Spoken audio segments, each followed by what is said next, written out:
My Lords, I actually see my amendments as being probing.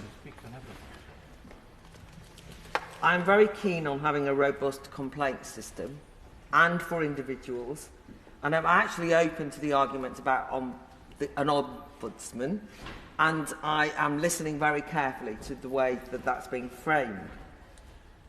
What I am, I suppose, and why I tabled these amendments was that whilst I know that we need a robust complaint system, and I do think that Ofcom might have a role in that, I would want that complaint system to be simple and as straightforward as possible. We certainly need somewhere that you can complain. Ofcom will arguably, of course, be the most powerful regulator in the UK, effectively in charge of policing a key element of democracy, the online public square. And of course, one question one might ask is, how do you complain about Ofcom in the middle of it all? And so actually, ironically, an ombudsman might be somewhere where you would have to field more than just simply complaints about the tech companies. The reason why I suggested removing clauses 150, 151 and 152 from the bill completely is my reservations beyond this bill, but in general, about a super complaint system within the regulatory framework, which I think could be very unhelpful. I might be wrong, and I'm open to correction if I've got this, if I've misunderstood.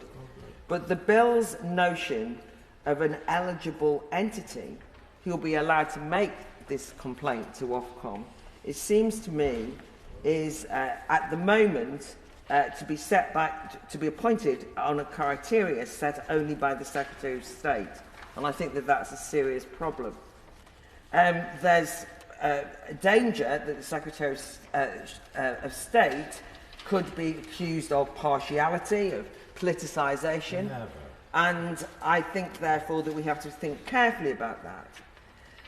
I do object to the idea that, as well, that certain organisations are anointed with extra legitimacy as a super complaints bodies.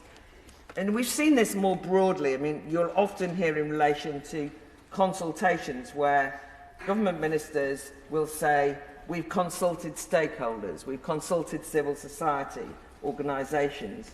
And actually, they're often referring to lobbying organisations with interests. There's a kind of free-for-all for NGOs and interest groups. A lot of charities we think of as very positive, but they're not necessarily neutral, and so I just wanted to query that. There's also a danger here that organisations will end up speaking on behalf of all women, or all children, or all Muslims. I think in a time of identity politics, that's something we need to be careful about, because we've seen it happen offline in terms of self-appointed community leaders. But say, for example, there's a situation where there's a demand by a super complainant to remove a particular piece of content that's considered to be harmful, such as the image of the Prophet Muhammad. I mean, these are areas that I think we have to admit, if people then say we speak on behalf of, cause problems.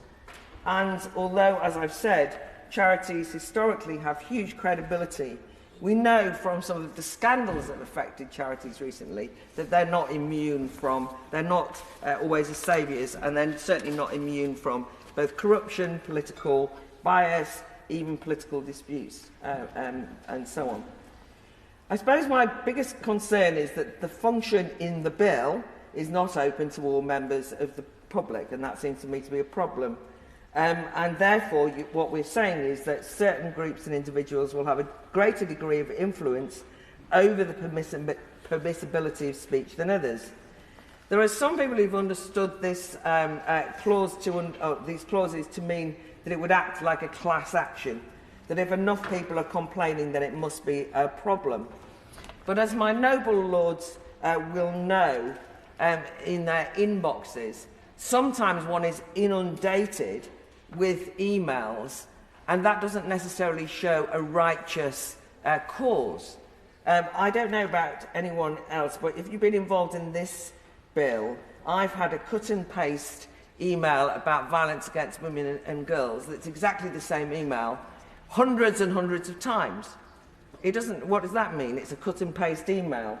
It usually means a well-organised, sometimes well-funded mass mobilisation. I have no objection, but just because you get lots of emails doesn't mean that it's a good complaint.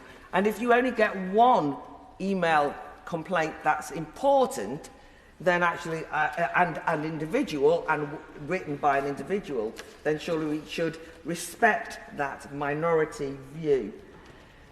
I just wanted to finish by saying, isn't it interesting that the assumption of the speakers so far has been that the complaints will be always that harms have not been removed or that harms have not been taken any notice of. So I was grateful when the noble Baroness Kidron mentioned the Free Speech Union and recognised that many of the complaints that I envisage will actually be that content has been removed and that there will be free speech complaints. And I think that it's important that we, and that often in that instance it will be an individual whose content has been removed, and I can't see how the phrasing of the bill helps us in that. And although I'm a great supporter of the Free Speech Union, I also don't want them to represent on behalf of all, or, you know, index on censorship, or even an individual who simply thinks their content shouldn't be removed is no less valid than an organisation or an official organisation, however much I admire them. So I certainly don't want individual voices to be marginalised, which I fear the bill presently does in terms of complaints.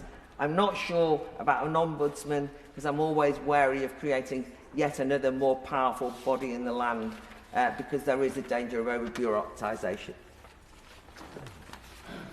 My Lords, I would just remind the House